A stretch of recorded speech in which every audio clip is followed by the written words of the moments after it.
لا حول ولا قوة إلا بالله العلي العظيم أعوذ بالله من الشيطان الرجيم بسم الله الرحمن الرحيم الحمد لله رب العالمين والصلاة والسلام على أشرف الأنبياء والمرسلين سيدنا ونبينا وشفيع ذنوبنا وطبيب نفوسنا مولانا مولى الكونين امام المشرقين والمغربين جد الحسن والحسين حبيب إله العالمين أبي القاسم محمد وعلى أهل بيته الطيبين الطاهرين المعصومين المظلومين المنتخبين المنتجبين أما بعد فقد قال الله تبارك وتعالى في القرآن الكريم وهو أصدق القائلين وقوله الحق بسم الله الرحمن الرحيم يا أيها الذين آمنوا كتب عليكم الصيام كما كتب على الذين من قبلكم لعلكم تتقون. محترم ناظرین اکرام، یہ رمضان مبارک کی 13 تاریخ کی تقریر آپ حضرات سماعت فرما رہے ہیں، اور ہماری گفتگو مسائل شرعیہ میں اور روزے کے کفارے کے سلسلے سے چل رہی ہے۔ خداوند عالم نے روزے کو بہت زیادہ اہمیت عطا فرمائی ہے، بہت عظیم عبادت ہے، اکیلی عبادت ہے کہ جس میں سونے کو بھی خداوند عالم نے عبادت شمار کیا ہے۔ بہرحال کفارے کے جو مسائل چل رہے تھے، انہی مسائل میں چند باتوں کو آگے بڑھانی ہے، چند مسائل کو آگے کرنا ہے، آپ لوگوں کے اذان عالیہ تک پہنچانے ہیں۔ اگر کوئی انسان حالت روزہ میں یا یہ کہا جائے کہ اپنے روزے کو باطل کر لے، اللہ اور رسول کی طرف کسی بہتان کو لگا کر کے کوئی جھوٹی بات منسوب کر کے، تو ایسے انسان کا جو روزہ باطل ہوتا ہے، احتیاط مستحب کی بنیاد کے اوپر اسے مجموعاً کفارہ دینا ہوگا، یعنی اس کے اوپر تینوں کفارے لاگو ہوتے ہیں۔ 60 مسکین کو کھانا بھی کھلائے گا، ایک غلام بھی آزاد کرے گا، اور 60 روزے بھی رکھے گا۔ 60 روزے کیسے رکھے گا وہ ہم نے کل مسائل بتائے تھے کہ پے در پے 30 روزے اور ایک روزہ ساتھ میں جوڑ کر کے 31 روزہ وہ رکھے گا، اور اس کے بعد کے جو روزے ہیں اس میں اگر وہ مسلسل نہیں بھی رکھے گا تو کوئی اشکال نہیں ہے، لیکن وہ 31 روزے لگاتار اسے رکھنے ہوں گے، اس میں اسے گیپ نہیں کرنا۔ اگر کوئی انسان حالت روزہ میں ڈکار لے اور ڈکار لینے پہ کوئی چیز منہ میں آئے، اسے جان بوجھ کر کے وہ نگل لیتا ہے، تو ایسی حالت میں اس کا روزہ بھی باطل ہو جائے گا، تو روزے کی وہ قضا بھی کرے گا اور اس کے اوپر کفارہ بھی واجب ہے۔ لیکن اگر اس نے ڈکار لیا اور جو چیز منہ میں آئی وہ چیز حرام تھی یا اس کا شمار غذا میں نہیں تھا اور اس نے جان بوجھ کر کے نگل لیا، مثال کے طور پر خون منہ میں آیا، ڈکار لیا تھا تو خون منہ میں آ گیا تھا اور اس نے جان بوجھ کر کے نگل لیا ہے، تو ایسی حالت میں اس کو قضا بھی کرنا ہے اور اس کے اوپر تینوں کفارے واجب ہوتے ہیں۔ اگر ایک انسان نے اپنا روزہ باطل کیا ہے کسی حلال چیز سے، مثال کے طور پر اس نے پانی پی لیا اور اس نے اپنا روزہ جان بوجھ کر کے باطل کر لیا، اور اس کے بعد یعنی روزہ باطل ہو جانے کے بعد اس نے کوئی ایسی غذا کھائی جو حرام تھی یا ایسا عمل انجام دیا جو حرام تھا، تو ایسی حالت میں اس کے اوپر قضا بھی واجب ہے اور ایک ہی کفارہ واجب ہے۔ جن لوگوں کے اوپر روزے کا کفارہ واجب ہے، یہ ضروری نہیں ہے کہ فوراً دیں، لیکن بہرحال یہ ضروری ہے کہ کفارہ دینے میں کوتاہی نہ کریں۔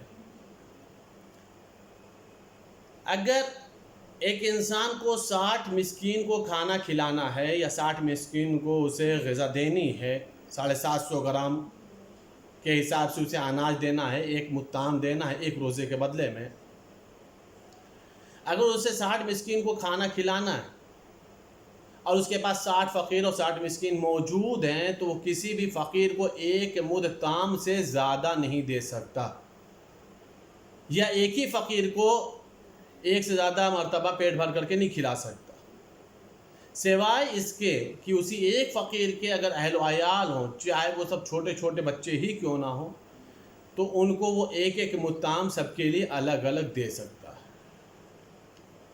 یہ ہے رمضان المبارک کے روزوں کا کفارہ۔ بہرحال انسان کو احتیاط کرنی چاہیے، اس لیے کہ انسان کے اندر جب ایک روزہ رکھنے کی طاقت نہیں ہے تو 60 روزے وہ کیسے رکھے گا؟ یا پھر وہ غلام کے مسائل تو میں نے بتایا تھے کہ غلام والا سلسلہ تو ختم ہو گیا، لیکن بہرحال انسان اتنا عمل انجام دے تاکہ اس کے اوپر یہ کفارے لاگو نہ ہونے پائیں۔ مطلب یہ ہے کہنے کا کہ انسان کو چاہیے کہ اپنے روزوں کو رکھے بھی، روزوں کو محفوظ بھی رکھے، اور دعا کرے کہ خداوند عالم سے کہ جو میں نے روزہ رکھا ہے وہ سلامتی کے ساتھ خاتمہ بالخیر ہو، تاکہ ہمارے اوپر نہ روزے کا کفارہ واجب ہو اور نہ ہی ہمارا روزہ باطل ہونے پائے۔ خداوند عالم نے ایمان والوں کے اوپر روزہ واجب کیا ہے، اور روزہ اس لیے واجب کیا ہے تاکہ وہ متقین ہو جائیں، صاحبان تقوی ہو جائیں۔ جو لوگ متقی ہوتے ہیں، جو لوگ صاحب ایمان ہوتے ہیں، وہ آلودگیوں برائیوں سے اپنے آپ کو پاک رکھتے ہیں، اچھائیاں نیکیاں خوبیوں سے اپنے آپ کو مزین کرتے ہیں، اس لیے کہ ان کی نگاہوں میں خدا ہوتا ہے، ان کے تصور میں خدا ہوتا ہے، ان کو اس بات کا علم ہوتا ہے کہ میں جو کچھ بھی کر رہا ہوں، میں جو کچھ بھی بول رہا ہوں، میری ہر حرکت و سکنات، ہر عمل، ہر قول و فعل کے اوپر خداوند عالم کی نظر ہے۔ وہ ایسا خبیر و بصیر ہے، وہ ایسا علیم ہے کہ کوئی بھی پردہ اس کے اور ہمارے بیچ میں حائل نہیں ہے۔ وہ ہمارے سینوں کے رازوں کو بھی جانتا ہے، جو ہمارے سینوں کے راز پوشیدہ ہیں، جو کسی کو نہیں معلوم ہوتا ہے، اس کا بھی علم خداوند عالم کو۔ تو جو ایمان والا ہوتا ہے، جو تقوی والا ہوتا ہے، وہ ان تمام چیزوں سے اپنے آپ کو آمادہ رکھتا ہے کہ وہی عمل انجام دے، وہی باتیں بولے، وہی قول و فعل انجام دے جو خداوند عالم کی نگاہ میں قابل قدر ہو، اچھا مانا جائے، جس پر جزا کا انسان مستحق ہو، سزا کا حقدار نہ بننے پائے۔ اسی چیز سے مولا متقیان نے ایک جملے میں بہت ہی پیاری بات بولی ہے، جو ایک جملہ ہمارے لیے مشعل راہ بھی ہے، اور شاید ہمارے نفس کی تربیت کے لیے، ہمارے نفس کے تزکیے کے لیے کافی ہے، جس کے اندر مولا متقیان ارشاد فرماتے ہیں، اے لوگو، جو چیز تم اپنے لیے پسند نہیں کرتے ہو وہ تم دوسروں کے لیے بھی پسند نہ کرو۔ اس ایک جملے میں وہ ساری باتیں آ گئیں کہ جس کے اندر ہم سمجھ سکتے ہیں کہ ہم اپنے لیے کیا پسند کرتے ہیں وہی ہم دوسروں کے لیے پسند کریں، جو چیز ہمیں پسند نہیں ہے وہ ہم دوسروں کے لیے کیوں پسند کریں۔ اس چیز کو اگر آپ بڑھا کر کے دیکھیں، سمجھ کر کے دیکھیں، تو اس میں ساری کی ساری اچھائیاں اور ساری کی ساری برائیاں سمجھ میں آ جاتی۔ کوئی انسان اپنے آپ کو ذلیل کرنا نہیں پسند کرتا تو وہ دوسروں کو ذلیل کیوں کرتا ہے؟ کوئی آدمی اپنے آپ کو شرمندہ کرنا پسند نہیں کرتا تو وہ دوسروں کو کیوں شرمندہ کرتا؟ کوئی آدمی اپنے آپ کو بے عزت ہونا پسند نہیں کرتا ہے تو وہ دوسروں کو کیوں بے عزت کرنا پسند کرے گا؟ کوئی آدمی اپنے اندر یا یہ کہا جائے اپنے لیے برائی پسند نہیں کرتا ہے تو وہ دوسروں کے لیے کیوں برائی پسند کرے گا؟ جب ہم چاہتے ہیں کہ کوئی ہمیں برا نہ سمجھے تو پھر ہم دوسروں کو کیوں برا سمجھیں؟ یعنی اس ایک جملے میں وہ ساری کے سارے کردار انسانی ابھر کر سامنے آ جاتے ہیں، اخلاق انسانی سامنے آ جاتے ہیں، تاکہ انسان سمجھ لے کہ جو چیز ہمیں پسند ہے وہی ہم دوسروں کے لیے پسند کریں، جو چیز ہمیں پسند نہیں ہے وہ ہم دوسروں کے لیے بھی پسند نہ کریں۔ ہم اس بات کو نہیں پسند کرتے کہ ہمارے عیب آشکار ہوں، ہم نہیں چاہتے کہ ہمارے عیبوں سے دوسرے آشنا ہوں، دوسروں کو پتہ چلے، ہم نہیں چاہتے کہ ہماری برائیوں کو علم دوسروں تک ہو۔ تو پھر ہماری بھی ذمہ داری ہے کہ اگر ہمارے کسی کا علم ہو جائے تو ہم بھی برائیوں پر پردہ ڈالیں، ہم بھی اس کے عیبوں پر پردہ ڈالیں، ہم بھی اس کی خامیوں کو چھپائیں۔ خداوند عالم کے اسماء حسنہ میں، صفات حسنہ میں ایک صفت ہے ستار العیوب۔ مطلب کیا ہے؟ اللہ وہ ہے جو بندوں کے عیبوں پر پردہ ڈالتا ہے، بندوں کے عیبوں کو پوشیدہ کرتا ہے، چھپاتا ہے، اور اس بات کو بہرحال ہر انسان محسوس کر سکتا ہے۔ اگر خداوند عالم سب کے پردوں کو اٹھانے لگے تو انسان اپنے ہی گھر میں اپنے ہی فیملی ممبر کو منہ دکھانے کے لائق نہ رہے۔ اگر خداوند عالم پردوں کو آشکار کرنے لگے، پردوں کو تار کرنے لگے. یہ خداوند عالم کا کرم ہے کہ اس نے نہ جانے کتنے عیبوں پر پردہ ڈالا ہے جو ہم پوری کائنات میں عزت دار محسوس کیے جاتے ہیں، عزت دار سمجھے جاتے ہیں. یہ خداوند عالم کا کرم ہے. مولائے متقیان کا دعائے کمیل کا مشہور و معروف جملہ ہے کہ جس کے اندر مولائے متقیان فرماتے ہیں کہ خداوند عالم وہ ہے جو گناہوں کو بخشتا ہے، اور خداوند عالم وہ ہے جو عیبوں پر پردہ ڈالتا ہے، خطاؤں پر پردہ ڈالتا ہے، خطاؤں کو پوشیدہ کرتا ہے. اگر اللہ ہو کر کے گناہوں پر کو بخش رہا ہے، اللہ ہو کر کے خطاؤں پر پردہ ڈال رہا ہے، تو ہم بندے ہو کر کے بندوں کے عیبوں کو کیوں آشکار کریں؟ ہم بندے ہو کر کے دوسرے کے عیبوں کو کیوں تلاش کریں؟ جب جتنا جلدی اس ایک جملے کے اندر عالم انسانیت کی پوری تربیت ہو سکتی ہے، ہم اپنی خطاؤں پر اللہ سے معافی طلب کرتے ہیں تو چاہتے ہیں کہ بس خداوند عالم فوراً بخش دے. اللہ نہ کرے کسی بندے سے کوئی خطا سرزد ہو جاتی ہے، بندے کیوں دل دکھا دیتا ہے تو پتہ چلتا ہے کہ بندہ بخشنے میں بہت ٹائم لگا دیتا ہے، بندے کو معاف کرنے میں بہت ٹائم لگا دیتا ہے. جب ہم طلب کر رہے ہیں کہ اللہ ہمیں جلدی بخش دے تو ہماری بھی ذمہ داری ہے کہ ہم بھی اپنے جیسے بندوں کو فوراً معاف کرتے ہیں. عزیزان گرامی، آپ اس بات کو محسوس کریں کہ خداوند عالم کتنا عیبوں پر پردہ ڈالتا ہے، کتنا عیبوں کو چھپاتا ہے. یہ ماہ رمضان المبارک ہے. ماہ مبارک رمضان میں ہماری ذمہ داری ہے کہ ہم اللہ کی بارگاہ میں اپنے آپ کو بخشوا لیں، اپنی خطاؤں کو معاف کروا لیں، اپنے گناہوں کی مغفرت کروا لیں، تاکہ ہمارے نامہ اعمال میں اچھائیاں رہیں، برائیاں نہ رہنے پائیں. خداوند عالم کیسے عیبوں پر پردہ ڈالتا، آپ اس بات کو محسوس کریے گا. جناب موسیٰ پیغمبر ہیں، اور جناب موسیٰ پیغمبر نے آرام فرما رہے تھے. جناب موسیٰ پیغمبر کہ بنی اسرائیل کا ایک شخص آیا، دیکھا کہ موسیٰ پیغمبر بستر آرام پر ہیں، سو رہے ہیں، آنکھ لگی ہوئی ہے. اس نے موقع کو غنیمت سمجھا. دیکھیے گا اللہ عیبوں پر کتنا پردہ ڈالتا ہے، کتنا بندوں کو عزیز رکھتا ہے. بنی اسرائیل کو شخص نے جناب موسیٰ کو دیکھا کہ سو رہے ہیں، آرام فرما رہے ہیں، بستر استراحت پر ہیں. آیا اور آنے کے بعد چھپ کر کے جناب موسیٰ کا عصا لیا اور عصا کو لے کر کے اسے 2 ٹکڑے کر دیا، اور 2 ٹکڑا کرنے کے بعد لے جا کر کے ایک زمین کے اندر دفن کر دیا، زمین کے حصے میں پوشیدہ کر دیا. عصا کو اس نے پوشیدہ کیوں کیا، توڑا کیوں؟ چونکہ اس عصا سے جناب موسیٰ کام بہت لیتے تھے. دمبیاں وہ چراتے تھے، عصا کے ذریعے سے وہ پتوں کو توڑتے تھے، عصا کے ذریعے سے آرام کرتے تھے. عصا ان کا معجز نما عصا تھا. وہ اژدہا بن کر کے دربار فرعون میں جناب موسیٰ کے کام آ چکا تھا. اس کو بہر عصا کی معرفت تھی. اس نے سوچا کہ عصا کو ہٹا دیتے ہیں، جناب موسیٰ کا ایک اسلحہ کم ہو جائے گا. اس نے عصا کو توڑ دیا، اور توڑنے کے بعد لے جا کے سپرد زمین کر دیا، دفن کر دیا. جناب موسیٰ جب بیدار ہوئے تو دیکھا کہ عصا غائب ہے. فوراً تلاش کرنا شروع کیا، لیکن عصا تھا کہ مل ہی نہیں رہا تھا. اللہ کی بارگاہ میں دعا کی، میرے معبود میرا عصا کہاں چلا گیا، میرا عصا کیسے غائب ہو گیا، کس نے میرا عصا چورا لیا. آواز قدرت آئی، موسیٰ تو ایک بندے نے اس عصا کو تم سے لے لیا. تم جب سو رہے تھے تو تم سے نگاہوں کو بچا کر کے اس نے عصا چرا لیا، اور لینے کے بعد اس کو 2 ٹکڑے کیا ہے اور لے جا کر کے زمین میں دفن کر دیا. جناب موسیٰ اللہ کے عزیز ترین بندے ہیں، کلیم اللہ ہیں، اولو العزم پیغمبر ہیں. اللہ سے مناجات کیا کرتے تھے، کوہ طور پر جا کر کے اللہ سے وہ کلام کیا کرتے تھے. اتنا کچھ ہو جانے کے بعد جناب موسیٰ نے ایک سوال کیا، میرے معبود یہ بتا وہ بندہ خدا کون ہے جس نے میرا عصا چرایا ہے. اللہ کے لیے کتنا آسان تھا. اللہ تو علیم ہے، جانتا ہے، خبیر ہے، خبر رکھتا ہے. فوراً اللہ کو چاہیے تھا کہ بنی اسرائیل کے اس آدمی کا نام بتا دیتا.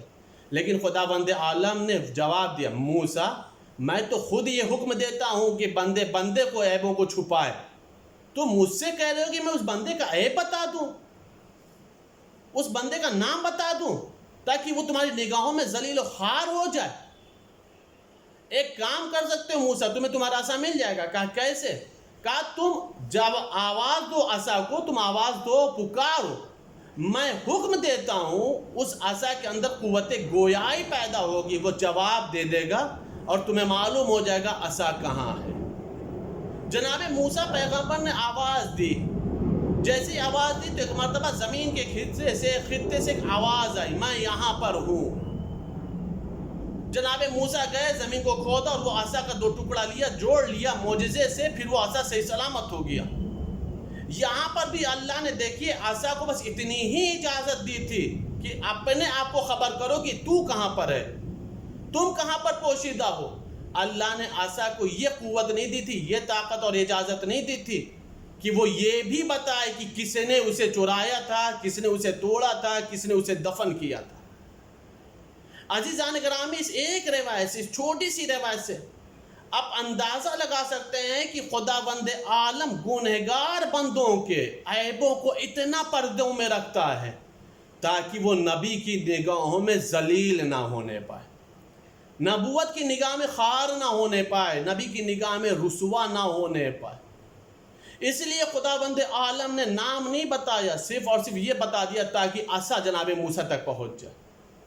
اس ایک روایت سے کم از کم ہمیں اتنا تو سمجھنے کی ضرورت ہے کہ خداوند عالم جب گنہگار بندوں کے عیبوں پر اتنا پردہ ڈال رہا ہے تو ہم گنہگار ہوتے ہوئے بھی جب ہم اللہ کی بارگاہ میں یہ دعا کرتے ہیں میرے معبود میرے عیب آشکار نہ ہو، تو پھر ہمیں بھی یہ حق نہیں پہنچتا کہ اپنے جیسے کسی بندوں کے عیبوں کو آشکار کریں، اپنے جیسے کسی بندوں کو ذلیل و خوار کریں، اپنے جیسے کسی بندوں کو، اپنے جیسے کسی انسان کو رسوا کریں۔ بالکل سیدھی سی ایک بات بتا دوں عزیزو، ظرف میں جو چیز ہوتی ہے وہی ٹپکتا ہے۔ اگر پانی ظرف میں ہوگا تو پانی ہی ٹپکے گا، شربت نہیں ٹپکنے والا۔ اس کا مطلب یہ ہے کہنے کا کہ اگر ہمارے ظرف میں عزت ہوگی تو ہم دوسروں کو عزیز سمجھیں گے، اور اگر ہمارے ہی ظرف میں عزت نہیں ہوگی تو جیسے سامنے والا ذلیل ہوگا وہ دوسروں کو بھی ذلیل کرنا چاہے گا۔ لیکن اتنا یاد رکھیں عزیزان گرامی، میرے محترم ناظرین اکرام، خداوند عالم نے عزت مومنین کے لیے رکھی ہے۔ قرآن کی آیت عزت اللہ کے لیے، رسول کے لیے، مومنین کے لیے ہے۔ ہمیں چاہیے کہ ہم ایک دوسروں کے عیبوں پر پردہ ڈالیں، عیب دوسروں کے برائیوں کو پوشیدہ رکھیں، ممکن ہو تو بس اصلاح کریں، آشکار نہ کریں، ممکن ہو تو اس کی صرف اور صرف اصلاح نفس کریں، آشکار کر کے ذلیل و رسوا نہ کریں۔ اگر ہم نے ایسا کر دیا تو خداوند عالم کی بارگاہ میں جزا کے حقدار ہوں گے، لیکن اگر خدا نخواستہ بجائے اس کے کہ ہم اس کی اصلاح کریں، اس کے عیبوں کو آشکار کرتے ہیں، تو شریعت میں ایک لفظ آتا ہے جسے کہتے ہیں غیبت۔ بس اس ایک جملے کو بولتا ہوں اور بات کو میں مکمل کرتا ہوں۔ شریعت میں ایک لفظ آتا ہے غیبت کرنا۔ غیبت کے لیے مولا فرماتے ہیں غیبت جہنم کے کتوں کی خوراک ہے، جہنم کے کتوں کی خوراک ہے۔ قرآن کی آیت ہے، کیا تم لوگ اس بات کو پسند کرو گے کہ اپنے مردہ بھائی کا گوشت کھاؤ؟ یعنی یہ غیبت کرنے والوں کے لیے اللہ نے تنبیہ کی ہے۔ کیا تم اس بات کو پسند کرو گے؟ ہرگز پسند نہیں کرو گے۔ جب یہ بات نہیں پسند کرتے تو پھر غیبت کرنا کیوں پسند کرتے؟ جب معصوم سے پوچھا گیا مولا یہ بتائیے اگر غیبت ہو گئی تو پھر غیبت کا کفارہ کیا ہے؟ جیسے عبادتوں کے کفارے ہیں نا، جیسے بھی میں روزے کے کفارے بتا رہے تھے، ویسے یہ اخلاقیات میں کفارے ہیں۔ کہا مولا یہ بتائیے اگر کسی مرد مومن کی غیبت ہو گئی تو اس غیبت والوں کا لیے کفارہ کیا ہے کہ اللہ بخش دے؟ یہ بھی ایک عجیب و غریب ذہن انسانیت ہے۔ انسان بندوں کا دل دکھاتا ہے، معافی اللہ سے مانگتا ہے۔ دل بندوں کا دکھاتا ہے، معافی اللہ سے مانگتا ہے۔ جس کا دل دکھایا معافی بھی اسی سے مانگنا چاہیے۔ اللہ کی اگر نافرمانی کی تو اللہ سے معافی مانگو، بندوں کا دل دکھایا ہے تو بندوں سے معافی مانگو۔ لیکن مزاج یہ ہے کہ اللہ کی بارگاہ میں انسان دعا کرتا ہے میرے معبود میرے گناہ بخش دے، جبکہ دکھایا دل کسی اپنے جیسے انسان کا۔ چھٹے امام سے پوچھا مولا یہ بتائیے کہ غیبت کا کفارہ کیا ہے؟ مولا نے فرمایا کہ غیبت کا کفارہ یہ کہ جس کی تم نے غیبت کی ہے اس کے گناہوں کے لیے تمہارے اوپر ذمہ داری ہے، اس کی طرف سے استغفار تم پڑھو، اس کی طرف سے توبہ تم پڑھو، تاکہ تم استغفار پڑھو تاکہ اللہ اس کے درجات کو بلند کرے، اس کے گناہوں کو بخش دے۔ یہی تمہارے غیبت کا کفارہ ہے۔ خداوند عالم کی بارگاہ میں دعا ہے، خداوند عالم ہم سب کو تمام لرزشوں سے، تمام گناہوں سے محفوظ رکھے۔ جو ہم سے خطائیں ہو گئی ہیں ان خطاؤں کو درگزر فرمائے، جو ہم سے جانے انجانے میں گناہ ہو گئے میرے معبود تمام گناہوں کو معاف فرما۔ میرے معبود اگر جتنے محرومین ہیں ان سب کے درجات کو بلند فرما۔ میرے معبود تمام مطبات عالیہ کی حفاظت فرما، ہم سب کو جو زیارات نصیب فرما، امام زمان علیہ السلام کے ظہور میں تعجیل فرما، ہم سب کو ان کے اعوان و انصار میں شمار فرما۔ اللہم تقبل منا انک انت السمیع العلیم بحق محمد و آلہ الطاہرین۔